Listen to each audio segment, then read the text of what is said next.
लेकिन चनिया के रोज उजाए बहर हरन चोचियावे भातार हमर डीजे बजावे बहर हरन चोचियावे भातार हमर डीजे बजावे घर के खाना सखी कहबो ना खाए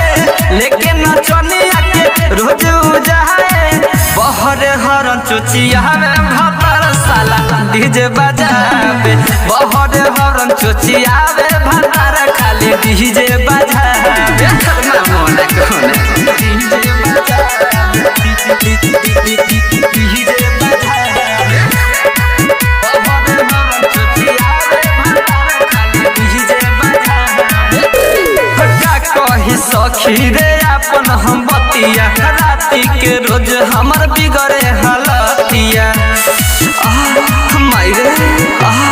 का कहि सखी रे अपन हम बतिया राती के रोज हमर बिगड़े हालतिया अपन में हरिया के कहकर न जाने खाली नचनिया के ऊपर उठाने माइनस में प्लस लगावे भातार हमर डीजे बजावे बहर हरन चोचियावे भातार हमर डीजे बजावे डीजे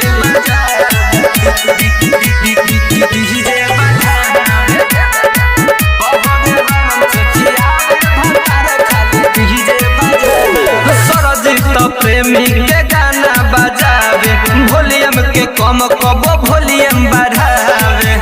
बुझलिए सखी सरजीत प्रेमी के गाना बजावे वॉल्यूम के कम कबो वॉल्यूम बढ़ावे बिकी गोल्ड हमारा फेरा में बारे आवेला रोज हमर धन निहारे पिया न हमर बुझा पावे कि गाँव भर डीजे बजावे मन के भावो न जाने कि घूमी घूमी डीजे बजावे जाए मरद एसपी रिकॉर्डिंग स्टूडियो फिनहारा।